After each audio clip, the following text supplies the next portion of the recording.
one of the things that makes George's work so remarkable and so touching, I would say, is that it often begins with an observation that's comic from the everyday. Not necessarily like just bawd or batty humor, but just some sort of interesting observation. And from there, we move from pleasure to pleasure into the sort of deepest questions about what it means to be human. Sometimes his poems are funny throughout, and sometimes they begin in humor, as Frost says, begin in delight and end in wisdom. And that's George's magic. There's something that he does in his poems which reminds us not only to laugh at ourselves, but also to wonder. I'm very grateful to have been teaching in the same department as George for 20 years, and really grateful that he'll have a chance to share some poems and a bit about his life with us. So please, everyone, mutely clap and welcome George Bilgere. Thank you so much, Phil. Wow. And as you were talking, that really was a wonderful introduction. And what a pleasure it's been to spend 20 years teaching with Phil and watch his, I watch Phil's career happen.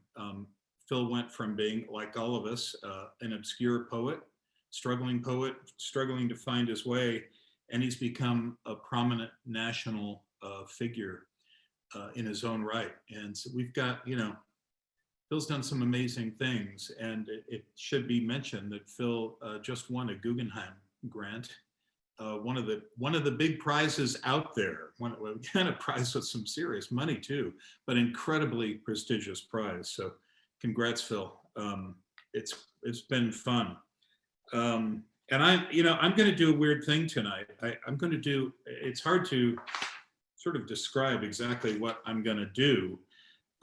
It's going to be a hybrid, some reminiscences and some poems. And I want to start by, Phil very graciously didn't mention how long I've been at John Carroll, but I've been here for 30 years. I came in 1991.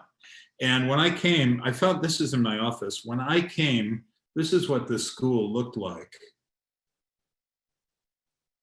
Can you see that? Anybody remember the school before the Dolan building was there? That is it, that vast expanse where the students used to play soccer and rugby and just goof around. That was the school I knew for like the first 10 or 11 years I taught at John Carroll. And here's another startling change. This is from one of my books. That's what I looked like. Oh my God. Proof of time. Oh my God, look at that guy. That I just can't believe I was ever that young. But I was, evidently.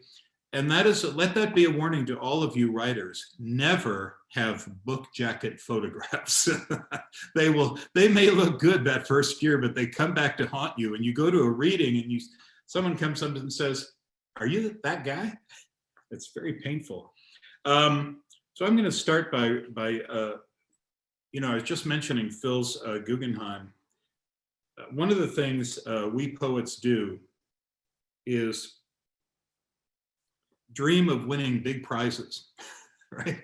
We are all egotists, yearning for that big prize. And one of the biggies, certainly financially, the prize that every artist dreams of winning is a MacArthur grant, the MacArthur Genius Grant.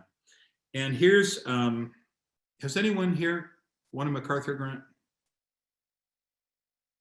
Am I the only one who's, oh, that's a lonely feeling. No, I've never won, I've never won a MacArthur grant. Although this reminds me of last spring, I went on a camp out with my Cub Scout son, and all the scout leaders, the dads, several of them had been Eagle Scouts. And one of them, there's a joke about Eagle Scouts is, how do you know somebody was an Eagle Scout? Simple, they'll tell you. If I had won a MacArthur, believe me, every one of you would have known it. But here's a poem about my kind of winning a MacArthur grant. It's called Genius. It was nice being a genius, worth nearly $500,000 for the 2 or 3 minutes it took me to walk back to my house from the mailbox, the letter from the foundation trembling in my hand. Frankly, for the first minute, I was somewhat surprised at being a genius. I had only published a couple of things at that point. I didn't even have a book. I was just a part-time lecturer at a small Midwestern college. But early into the second minute, I had fully embraced the fact of my genius. I mean, these guys know what they're doing, right? Who am I to tell the foundation its business?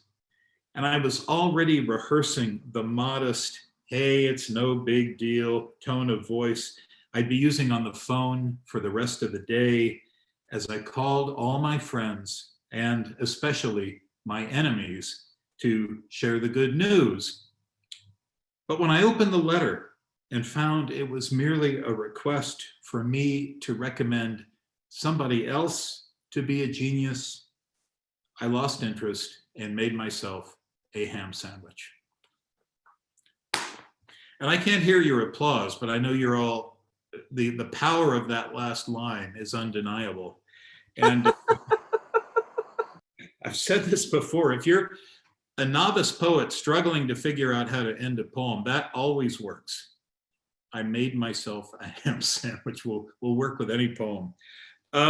So I'm going to start with, I ran some numbers about having to do with events that have been repeated by me over the past 30 years at John Carroll. I got out my calculator and figured some amazing things out.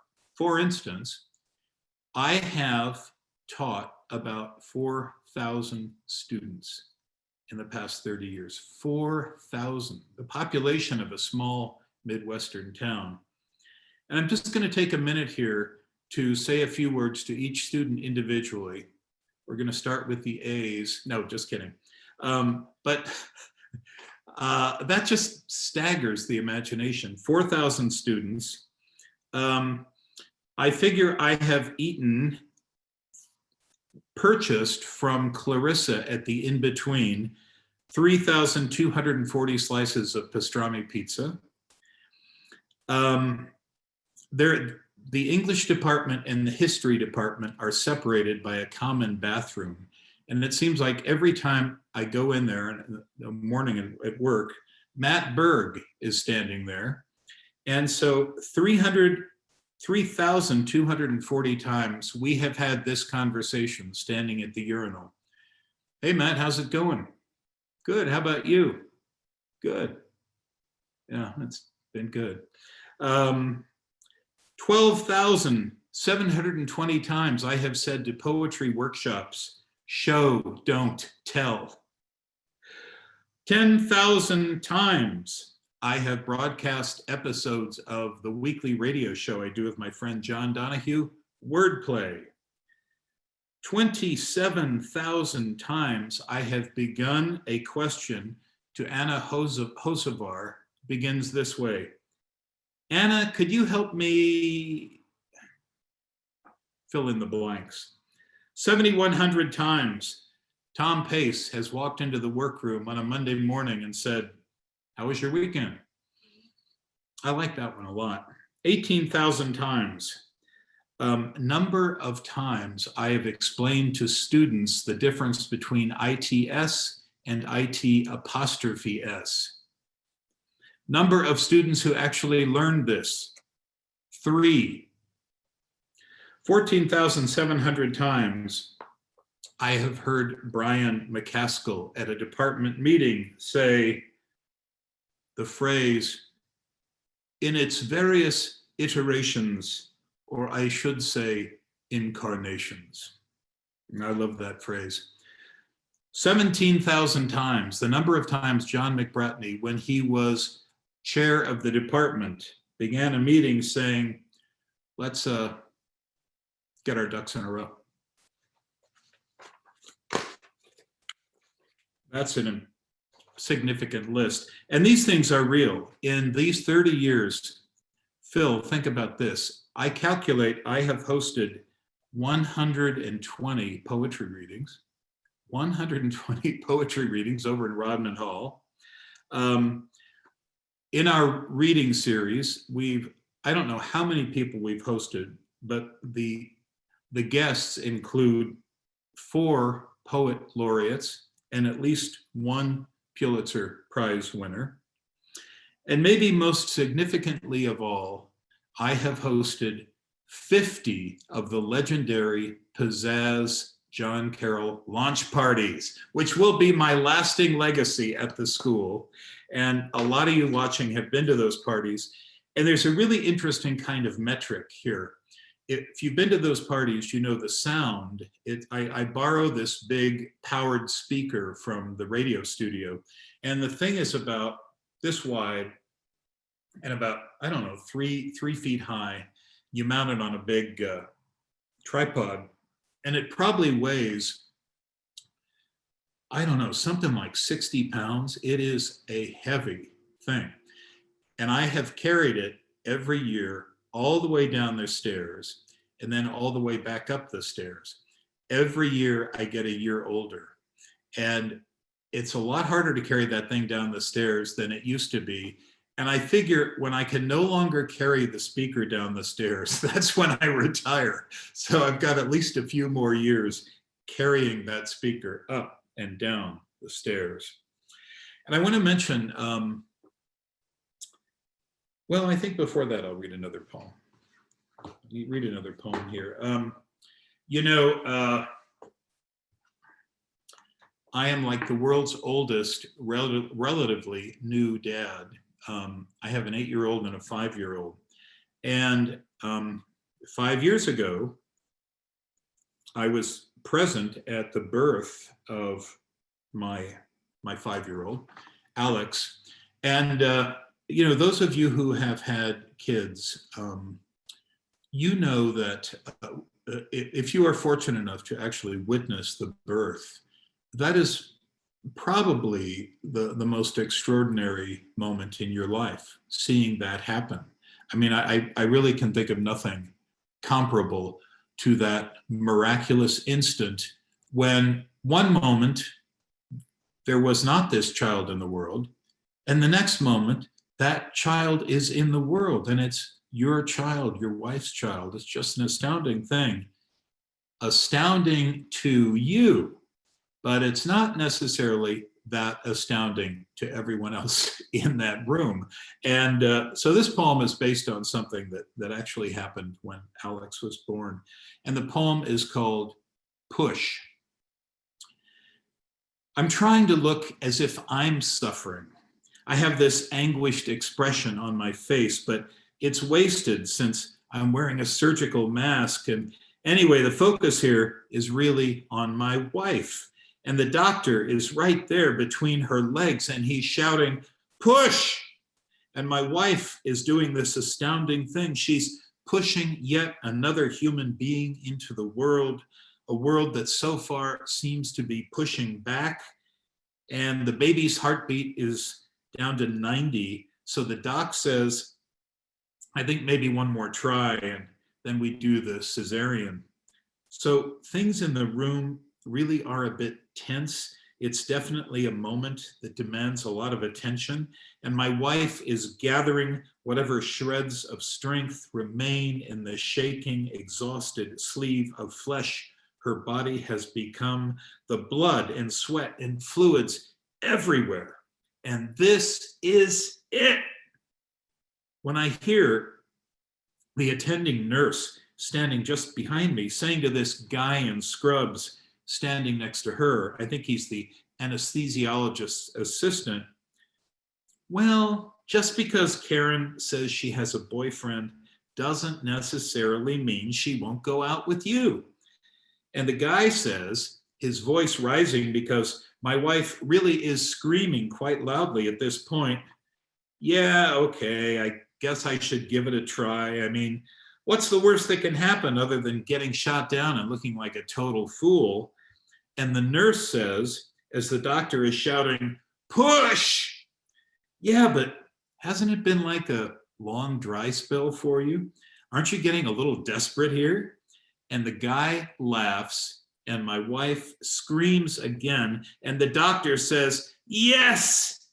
And into the world comes the bloody head, followed by the naked, lovely, bloody little boy, insanely ill prepared for any of this. And I guess the guy actually is going to ask Karen out. And I say, go for it.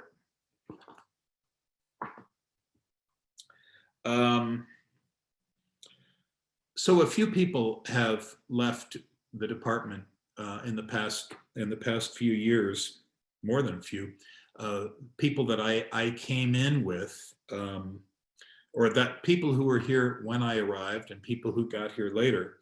And I want to just mention their names and maybe an anecdote or two associated with them, because, you know, you're in a department for a long time and you think, they're never going to forget me. No one's going to forget me. And probably about 3 department meetings later, you're forgotten. I mean, it's a terrible thing. So this is kind of, these anecdotes I'm going to tell are a kind of stay against oblivion. When I came to John Carroll in the early 90s, someone really went out of his way to befriend me and help me find my way in those early days. And that was our wonderful romantics professor, Professor Dick Clancy, an elegant gentleman from a world of decorum and old school courtliness that scarcely exists anymore. I remember Dick used to take me every Friday to the sadly now defunct faculty dining room. And he'd introduce me to different faculty members at the tables.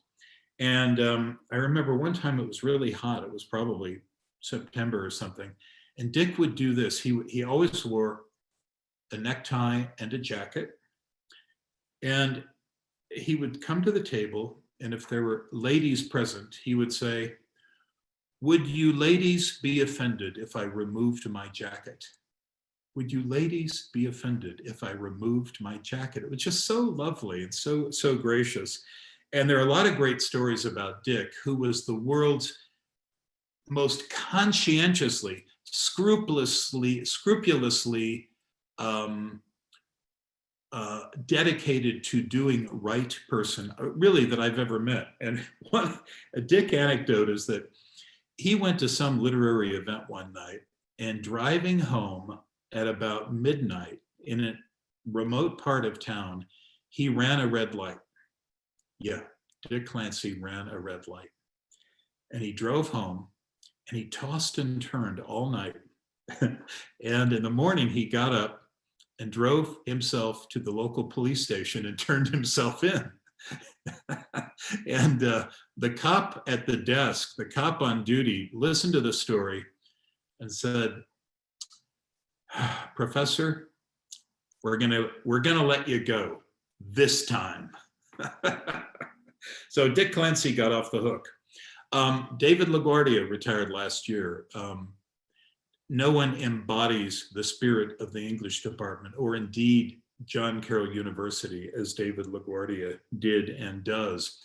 And one tiny anecdote that I want to mention involving David, because it speaks to some other topic I want to mention, is that early in the 2000s, I'd say maybe 2002 or something, David was AVP of the school. And I have this little radio program that I do called Wordplay, that I mentioned. And I asked David if he would read a couple of poems into my tape recorder for the show. And he said, oh yeah. And I came into his office, and we were both sitting in there, and a young woman, a student, walked past, and seeing that there were 2 English professors in the room, she said, I'm sorry to bother you, but could I ask you guys a question? And it had to do with some poet that neither David nor I had ever heard of. And we said, no, we don't know who that is. And the student said, okay, well, Again, this is 2002. She said, okay, well, I guess I'll just Google it.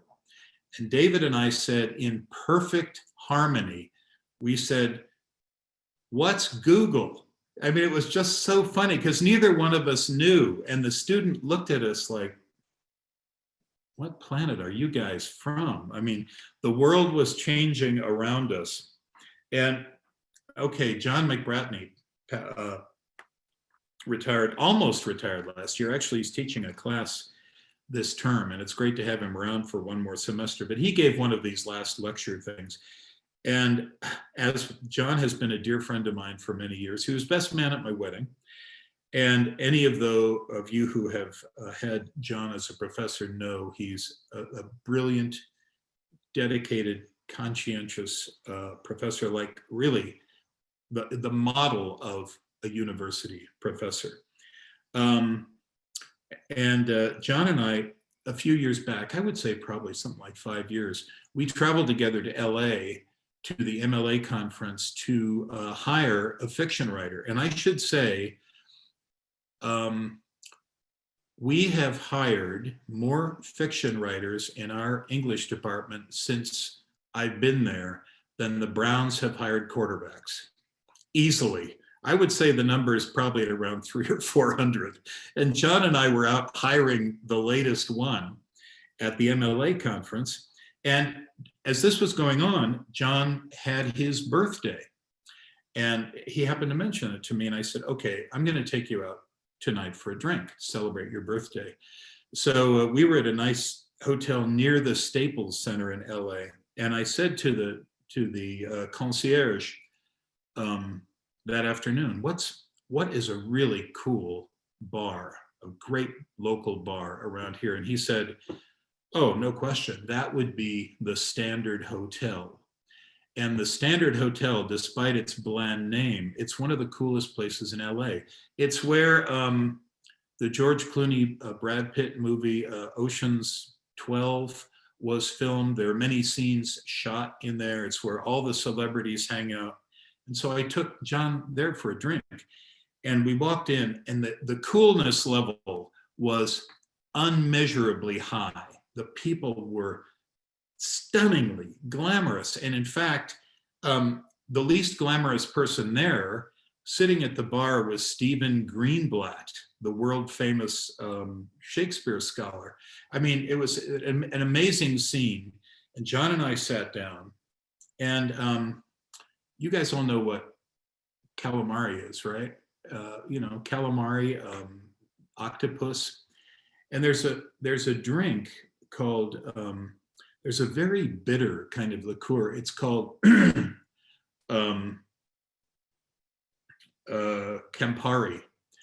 I don't know if you've had Campari, but it's really an acquired taste.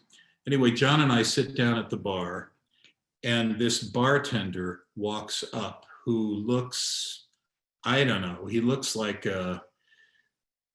Jude Law. And he's just the embodiment of LA cool. And he walks up and he says, what will you gentlemen be drinking tonight? And John looks at him and says, I'll have a calamari on the rocks. And the guy pauses and says, excuse me? Yeah, just bring me a calamari on the rocks. And the guy said, sir, do you mean Campari? And John kind of visibly dwindled into nothingness. And I know the bartender went back to the kitchen and said to everyone in there, hey, we got a couple of guys from Cleveland out there at the bar. It was a dark moment. And finally, I'd like to mention a quick anecdote about a dear friend and former colleague and former head of the English department, Francis Ryan. Those of you to know Francis was to love him. Oxford educated Jesuit priest and the most wonderful and remarkable man with a diabolical sense of humor. Francis' anecdote that I often think of is one semester he was teaching Chaucer, And you know, if one teaches Chaucer, it's sort of required that you ask your students to memorize the first 15 lines of the preface to the Canterbury Tales. You know, when that April with the chores suit the route of March has pierced to the route. And so Francis had given out this homework assignment. All of you guys have to memorize this. Come to my office. I'll be there all day tomorrow. You come by, you recite it, and I'll give you a grade. So he's sitting there in the office, and a young woman appears at the door, and Francis says, come on in, and just sit down. And she comes in and sits down, and he says, okay, you can begin. And she says, begin. And Francis says, yeah, go ahead and recite the first 15 lines to the Canterbury Tales. And she looks at him a bit askance, and then she says, well, okay, when that April with the chorus suited the drought of March has pierced it. And she goes through the whole thing. And Francis takes his grade book and he says, fine, that was an A. Nice job. And she says, what is your name? And she said, well, actually, I'm not a student here. I'm your TCREF agent. And she knew the first 15 lines to the Canterbury Tales. So the fact that she went along with this so graciously, I have never gotten over that. Francis and I had a lot of fun. And Francis, I miss you. Two quick embarrassing moments from my teaching career at John Carroll. One was a time, I'd been there for maybe 5 years. I walked into a classroom and sat down on a chair in front of them, and the chair exploded into pieces, and I went sprawling on the ground. I have never forgotten that moment. There's like nothing you can do other than writhe in humiliation in front of the students who are trying to look concerned, who are trying not to laugh. And a wonderful thing that happened to me because of what it says about John Carroll students and their innate kindness. Do you remember, those of you old timers might remember, there was on the side of the quad, there used to be the old science building, this great big ugly old concrete block called the Bohannon Center. And every now and then you'd have a class in the Bohannon Center. And it was the first day of the new term, the spring term or something. And I trudged over there, found out, where all my classes were meeting. And I went in, there was a classroom. I thought that was my classroom. And yeah, there were all the students. And I went in, it was a class in modern poetry. We were starting with Walt Whitman. And I do this thing where before I hand out the syllabus or take the roll or anything, I just like to plunge right into the class. And I said,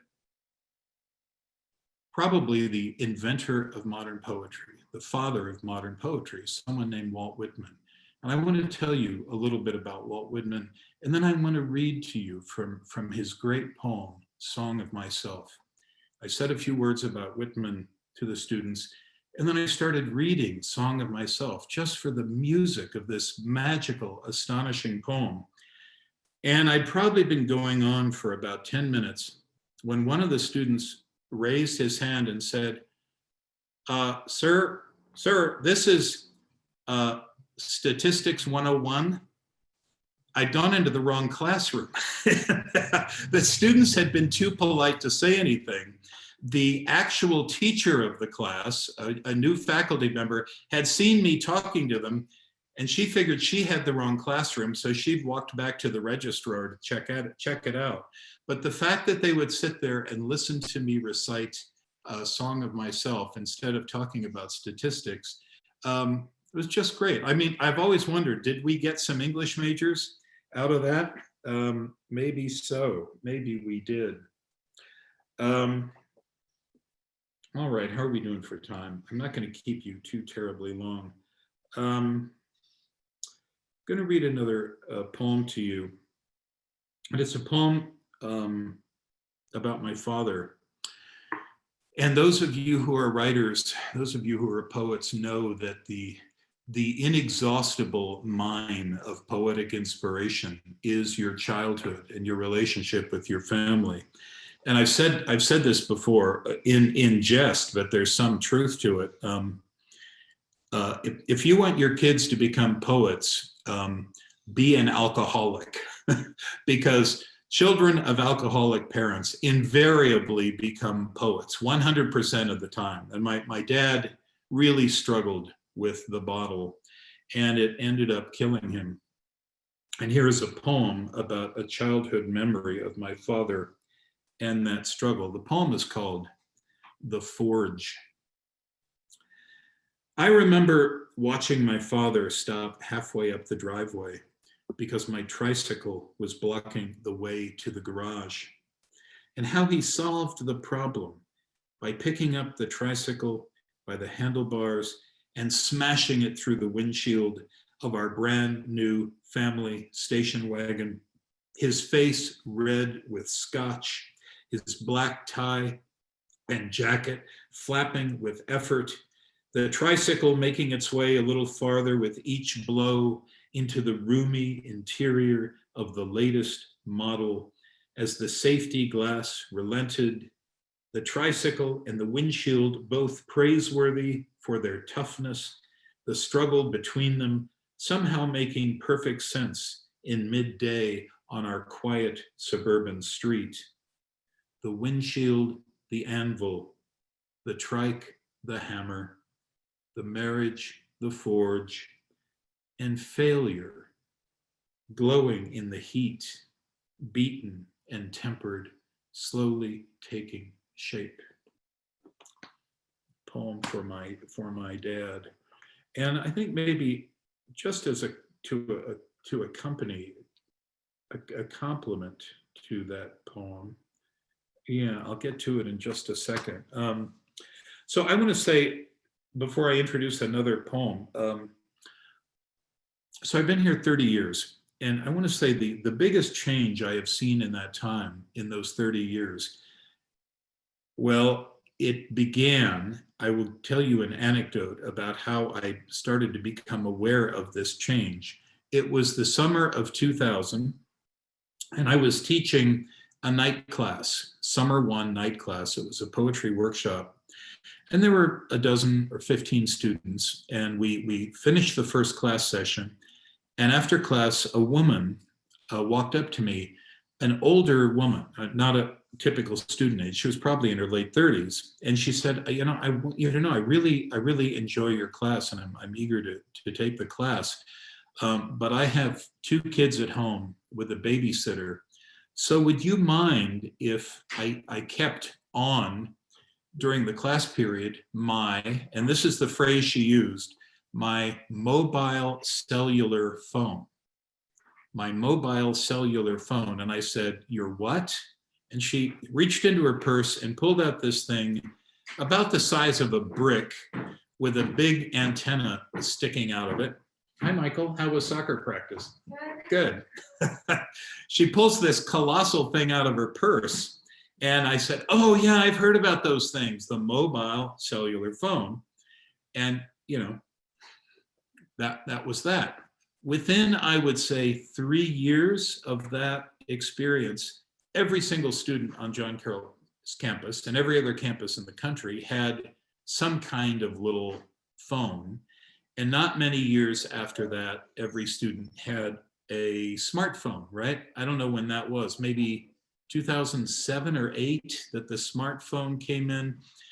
And the smartphone arrived, and our students all over the planet went down that rabbit hole, right? Where they vanished in a way.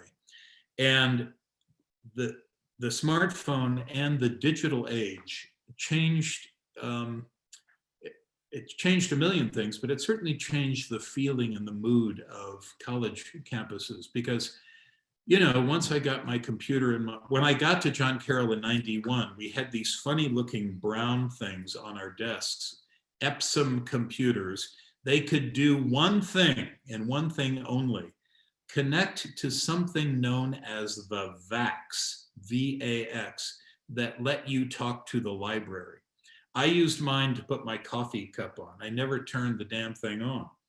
But once email was fully established and everyone had the computer and Al Gore had invented the internet, things really changed. Things really changed. People stopped going to the library. Something that used to happen all the time is that a colleague would call me, a colleague from history would call me and say, hey, do you have an anthology of World War I poetry? And I'd say, yeah, I've got a really nice one. Well, could I come over and borrow it for just like an hour? Yeah, I'll be here. And whoever that person was would come over, sit down, we'd shoot the breeze for a while. Or I would contact somebody in sociology and say, do you have this book? Yeah, I'd go over to her office and sit there. When's the last time you faculty members, you've had someone from a distant department come into your office?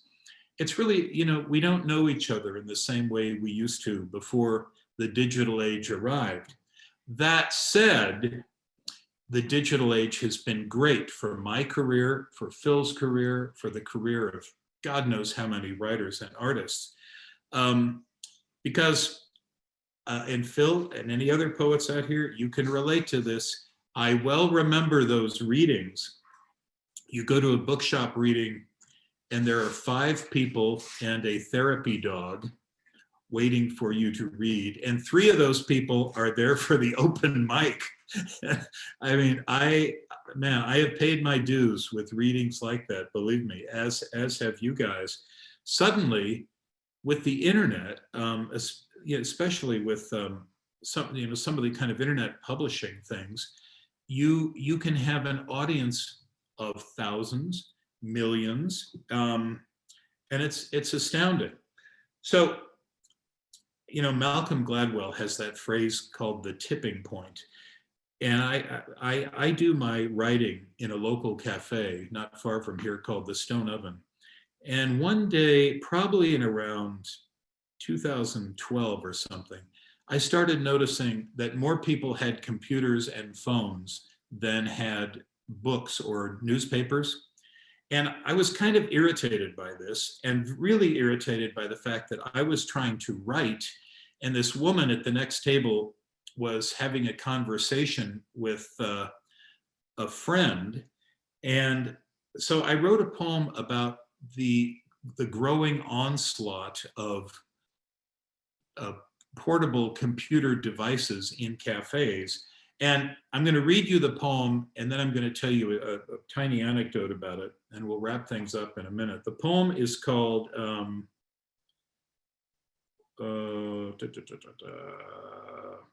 let's see, where is that poem? Oh yeah, it's not in that book. The poem is called Bridal Shower, and it goes like this. This poem, so a very cool thing happened to me around this time. Some of you may know the radio host Garrison Keillor. Garrison Keillor got interested in my poetry for whatever reason and started reading a lot of it on this daily show he had called The Writer's Almanac, which had an audience of like 5 million people. It was on 300 NPR affiliates. And so he started reading my stuff. So it was like the biggest thing that ever happened to me. And he read this poem on his show in 2012. And the show's assistant wrote me and said, we had more response to that poem than any other poem that year.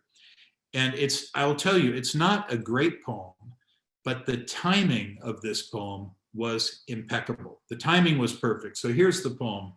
It's called Bridal Shower.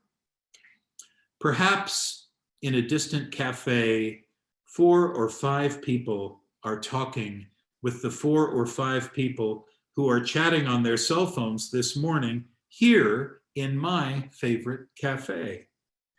And perhaps someone over there, someone like me, is watching them as they frown or smile or shrug to their invisible friends or lovers, jabbing the air for emphasis. And like me, he misses the old days, back when talking to yourself meant you were crazy, when being crazy was a big deal, not just an acronym or something you could take a pill for. I liked it when people who were talking to themselves might actually have been talking to God or an angel. You respected people like that. You didn't want to kill them, as I want to kill the woman at the next table with the little blue light on her ear, who has been telling the emptiness in front of her about her daughter's bridal shower in astonishing detail for the past 30 minutes. Oh, person like me, phoneless in your distant cafe. I wish we could meet to discuss this, and perhaps you would help me strangle this woman on her cell phone. After which we could have a cup of coffee, maybe a bagel, and talk to each other face to face. Okay, so when I would go around doing my readings, I opened with that poem. You know, it was my like Sweet Home Alabama poem. It was my opener because it always worked. People laughed, applauded. I opened with that poem for a year, and then another year, and then maybe even another year or two. And then one year I went out and I read that poem, and not as many people laughed. And I read it later in the year, and fewer people laughed. And I went to some university and gave a reading, and I read that poem, and the students just stared at me, thinking, who is this old guy? Because they had no recollection of a world in which everyone was not on their cell phones. They thought I was nuts. So with great sadness, this poem timed out. It no longer works, which is one of the fascinating things about the internet and how quickly things pass and how quickly fame passes us by. So that was then. So I'm going to wrap things up tonight by saying, first of all, yeah, I'm not retiring quite yet, but I can't imagine a better job.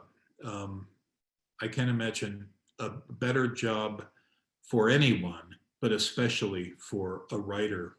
Because as you can imagine, you work with your students all day talking about poetry. And of course, I realize this is a big cliche, but you learn so much from them that you can bring to your own poetry. And then you go out into the world and read your poem. You write your poems, you read your poems, and those experiences you bring back into the classroom and you bring them to your students. You're not reading and writing these poems in a vacuum. I'm helping my students connect with that larger world of poetry that's going on all the time. And we go to local readings, and famous writers come in and sit in the classroom and talk to the students. And so my two careers, teaching and writing, really merge seamlessly as I walk into that classroom. And it has been such a delight, and such a delight to work with my amazing colleagues at John Carroll. So thanks a lot to the 4,000 students who put up with me during your years at John Carroll, and to my students this semester, and to my friends and colleagues who are still putting up with me. And I'm going to wrap things up with, I was thinking, this is an interesting challenge to Steve Goldberg, to you, Phil, to other poets watching. And it's kind of, funnily enough, I'd never thought about this. What's your favorite poem by you? Your own favorite poem that you have written. And so I kind of, as I walked around today, I was thinking, what's my favorite poem of all the poems that I've written? And I thought maybe it's this one. And so I'm going to read it to you. I don't know if it's my best poem, but it's my favorite. It's a poem from this book called Blood Pages. And it's the last poem in the book, and it's about my firstborn son when he was really little. And the poem is called, little kids, most little kids cannot say R's or L's, Look at that wabbit. In a way, this poem takes off from that simple physical fact. The poem is called Watering Flowers. The little boy is holding a watering can in the twilight, an envoy of fireflies pulsing above the lawn, cicadas still going strong this late in the season, the can so heavy he can barely lift it to the pots on the porch steps. He can't say his R's yet. They come out like W's, although he does not know this. So when the old woman next door calls out and asks him, what's he doing? The way he says watering flowers makes her smile. And the two young women passing on the sidewalk smile as well, something tightening back in their throats, because he hasn't quite entered the language yet.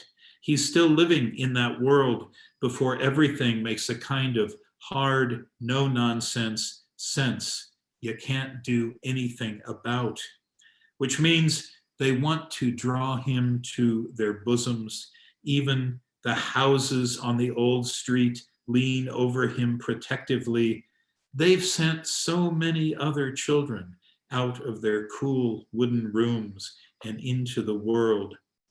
And his father, standing beside him, trembles with wonder and a sense that nothing so beautiful was ever promised him, ever guaranteed. But here it is, holy and hovering, a delicate breath in the evening, everyone smiling and about to vanish into night. Although, of course, the little boy doesn't understand this. He's watching the soil darken with water and all the startled bugs moving around. Thank you very much. Thank you for Zooming with me. Thanks, George. Thank you, Phil. I wanted to share with everyone some photos from the grand life of George Bilgere. I hope you'll be okay with this, George. There's some no nudity, please, Phil. Well, I'll skip that phase of your 20s, but start with this one. Yeah. That little 6-shooter there. How old would you have been in this? About 5, do you think? I would say 4 or 5. Yeah, a young psychopath in the making. Oh my God. That's wonderful. That is an incredible photo, Phil. I had no idea this was coming, so man, oh man. That's not the only one.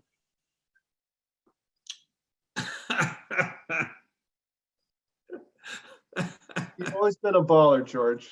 Here it is. This must have that must have been about 3, right? It's 2, maybe. Yeah. And it's funny, that shot of me in the Lederhosen, I do remember. And who would have guessed I'd be going to Germany every year? But those Lederhosen are gorgeous. Wonderful. I should tell you, my dad ran an automobile dealership in St. Louis, Missouri called Bilgere Chevrolet. And there I am pointing at the latest model with that cap is so cool. Wow. Chubby little legs. All right, we got to talk about this one, George. You are quite a stud here. Oh my God, yeah. That's my college years, and that is taken in Hawaii. I'm there. The guy on the right is my good friend Bob Devine, and the person on the left is my girlfriend Bev. And yeah, I guess I'm probably 20, something like that. For a while at that time, my hair went down to my waist. And all my time shampooing my hair. I mean, it was the hair years. But wow, that brings back some memories. What was college like for you? And like, would you have been able to teach yourself the person you were when you were 20? Well, that's a really good question. I would say maybe not 20, but by 21, 21 is when I sort of fell under the spell of poetry and Lawrence Ferlinghetti and people like that. And I started kind of awakening, you know, coming into some consciousness of myself as someone other than, you know, someone who just wanted to have a lot of fun and mess around. But those first few college years were kind of touch and go, hit and miss. But yeah, that's strange. Yeah. There we are with the boys, Michael and Alex in Berlin at the ice cream shop. Yeah.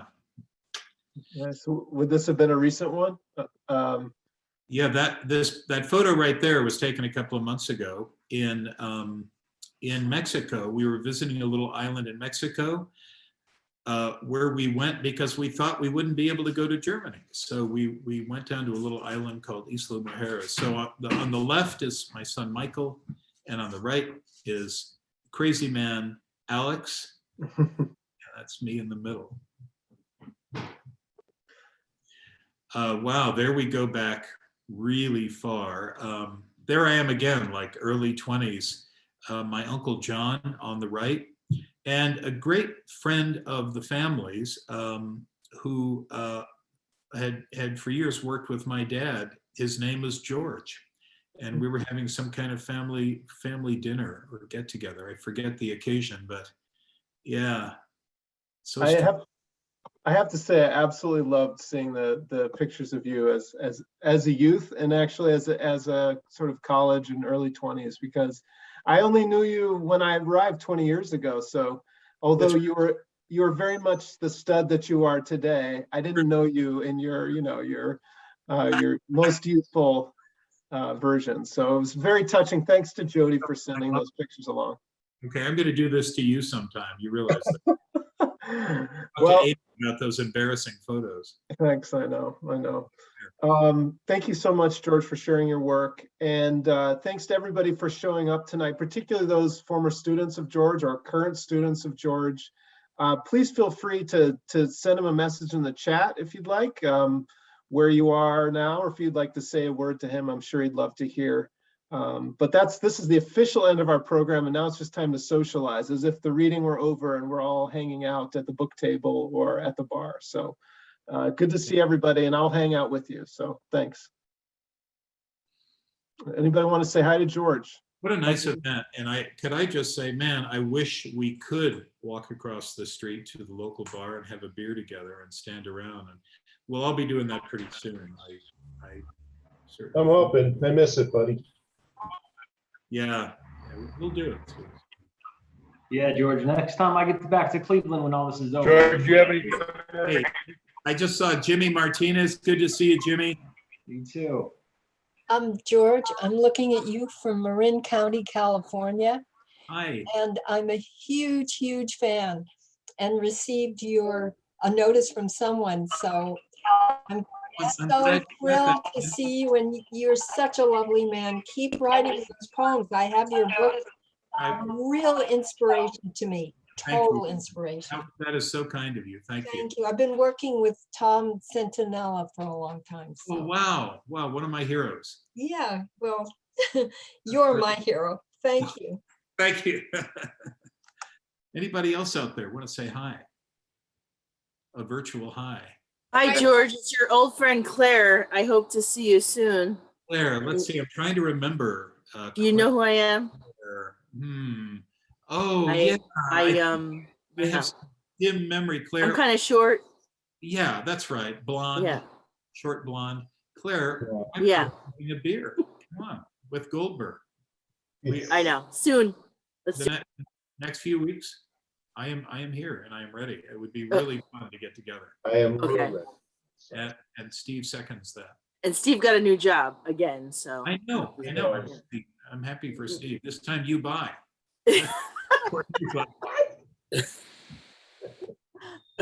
guys are so funny. I love it. Clarissa, Clarissa. hey, it's Clarissa. It's growing dark, isn't it? It is. It's growing. I'm surrounded by darkness, but thanks to you, there's light. There's Alex in the background. Thank you, Clarissa. We're going to get together soon. This little Alex, you're real big. Yes. Alex, say hi. Hi. Hi. Nicely done. That was soccer practice. Good. Okay. That is important.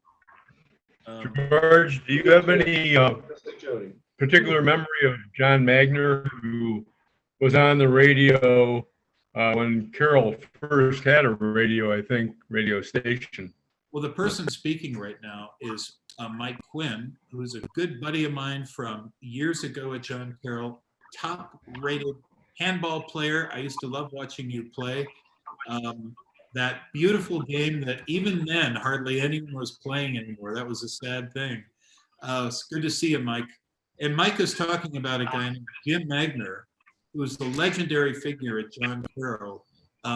He was a tall, slender, rangy man who actually looked a lot like Walt Whitman. And so many students loved Jim Magner's inspirational teaching. And Jim retired in the, I don't know, somewhere early 2000s and passed away probably about 10 years ago. But what was your question about him, Mike? Oh, just if you had a memory of him, especially, I was struck by when I would listen to the radio, hearing him, read his. Well, yes, I do have memories of him because I do that radio show I told you about called Wordplay. Before Wordplay, there was a show hosted by Jim Magner called something like, I think it was called The Poetry Hour. And, what was funny about this show, it's broadcast out of John Carroll's great radio station. Our radio station reaches the entire city. It's got a tremendous signal. You can hear John WJCU in Lakewood. And what my memory of that show is, I have a cassette of the show, and Jim would sit in his backyard with one of those like little cassette tape recorders you'd get at JCPenney for about 25 bucks. He'd sit there at a table in his backyard and just read his favorite poems. And I still have this cassette. And in the cassette, you hear dogs barking in the background, you hear sirens. And at a certain point, Jim is reading a poem by Thomas Hardy or something, and you hear this ringing. And Jim says, that's my phone. I better get that. And he keeps the tape recorder running. You hear in the distance, hello. Yeah, Doris. Okay, I'll come by. Yeah, I'll bring it over. And he talks for about 5 minutes and then comes back and picks up the Thomas Hardy poem and resumes it. It's just, radio isn't like that anymore. And it harkens back to a more innocent time of college radio. But that quality of college radio, the kind of catch as catch can, make do quality, is what I love about it, because it's not slick and professional. So that's my Jim Magner memory. Yeah, I'm not glad he's gone, but I'm glad he didn't hear me use his wrong name. He's rolling over somewhere up there in the celestial choirs. Who else is out there? Allery. Hi. Hi, George. Allery to Neil. Oh, Allery, how so good to see you. And you've got your fantastic library behind you. Last time I saw you, I was in a tropical storm. And we were chatting online or something. It was very weird. It was the Zoom for the writer's place. Yeah. From Mexico. You were in Mexico. I was in Mexico, and they were having a big storm that night. So, Yeah. And you know what I remember about that Zoom reading? My wife took the kids out of the hotel room because I did it from the hotel room, and I set up a table very carefully with my computer facing the window, and the light was just perfect. And it was about 6 or 7 o'clock, my time in Mexico. And the reading started, and what I hadn't counted on was it getting dark. And it started getting darker and darker, and finally I couldn't see the poems, and I wasn't sure how to rig up a light at that point. So I just got up and turned on the bathroom light or something, and it looked ridiculous, but somehow the whole thing came off. But I'd forgotten. It's like what's happening with books. It gets dark at night. I'd forgotten that simple point. You commented on how glowing I was because I looked like I was having a nuclear reaction or something. Oh, And it was, I learned to turn down the brightness on my computer screen. That was the issue. So, well, you look great right now. And do you have one of those professional lights, you know, that's like a halo that you stick up? No, because it really it's looks. got a pole lamp beside me because they say it warms up the light. You're real blue if you just get it off the computer. Yeah. So. Well, it's so good to see you, Ellery. Same to see you. Yeah, love the reading. Thank you for tuning in.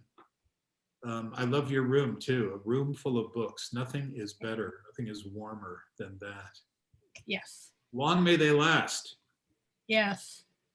There's a wonderful cartoon in the New Yorker a couple of years ago. Some old British gentleman is visiting a friend who obviously lives in one of those great manor houses, and they're in his library with these enormous bookshelves that must be 15 feet tall. There are no books whatsoever except one Kindle. And his friend is saying, quite a library you have. Let's hope that never happens. Me too.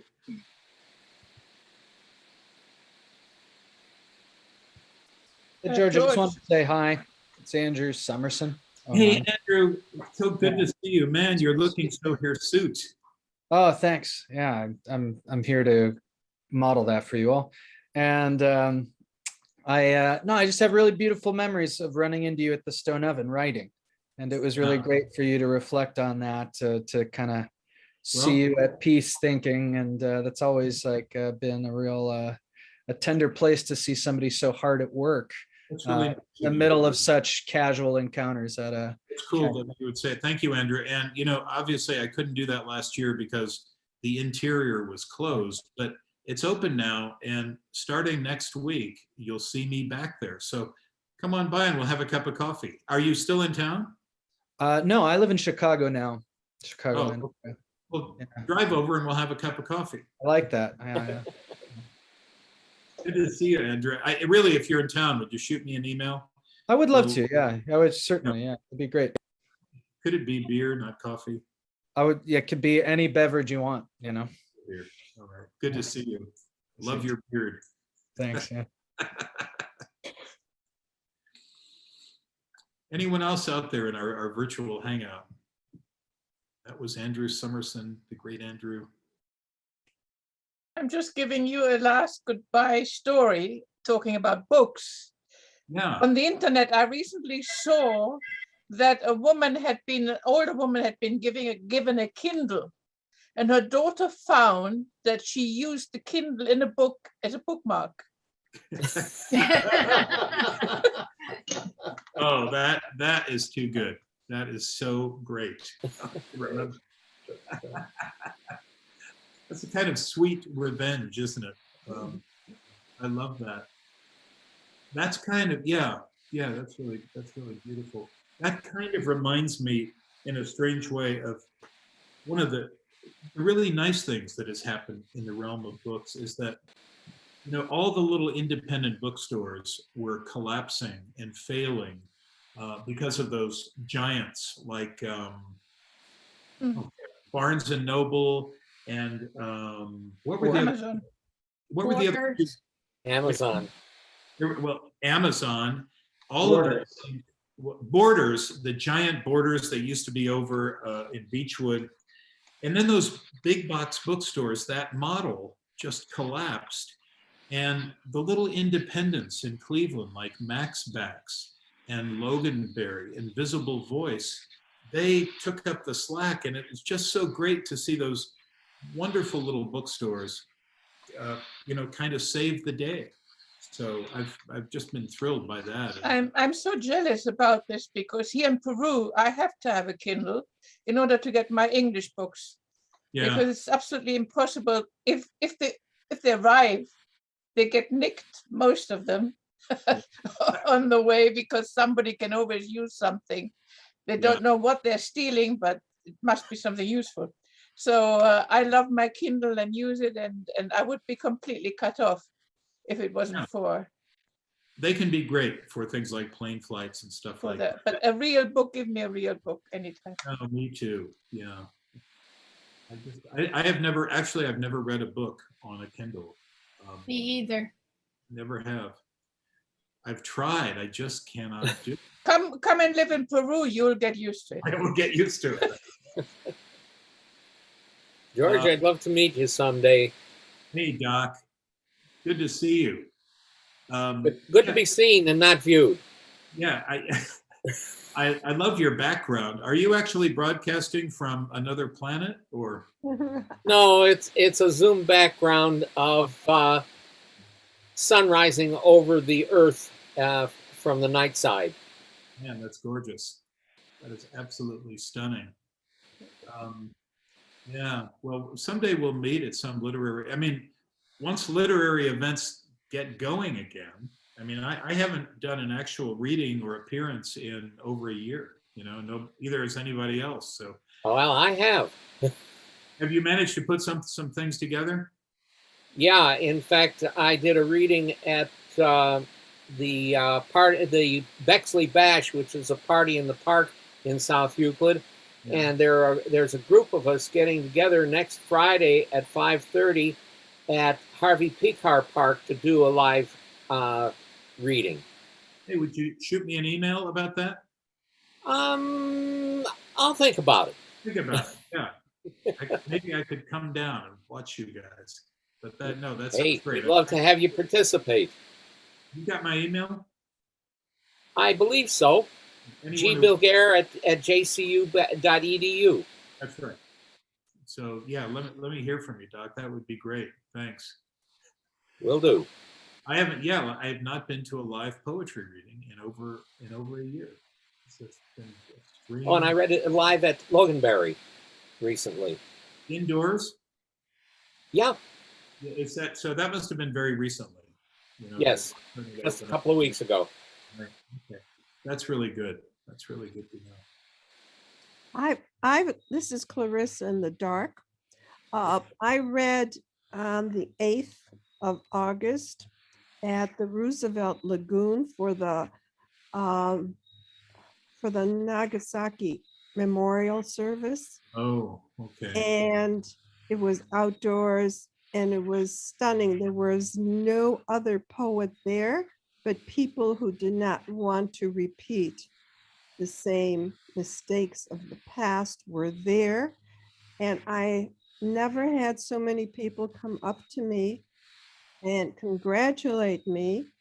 And there was even a lady who came from Columbus with an older woman who was in an internment camp in California for Asians. Yeah. And she said, my poem was right on. That is And, and it was just, wow, to be appreciated. Could you send me that poem? Clarissa, could you send me that poem? Oh, of course, I'd be delighted to send it. I'm very interested in poems about that particular subject. Yeah. Nagasaki. I lived in Japan for a couple of years back in the early 80s and visited bombing sites, and it's an astonishing experience to be there. So let me see the poem.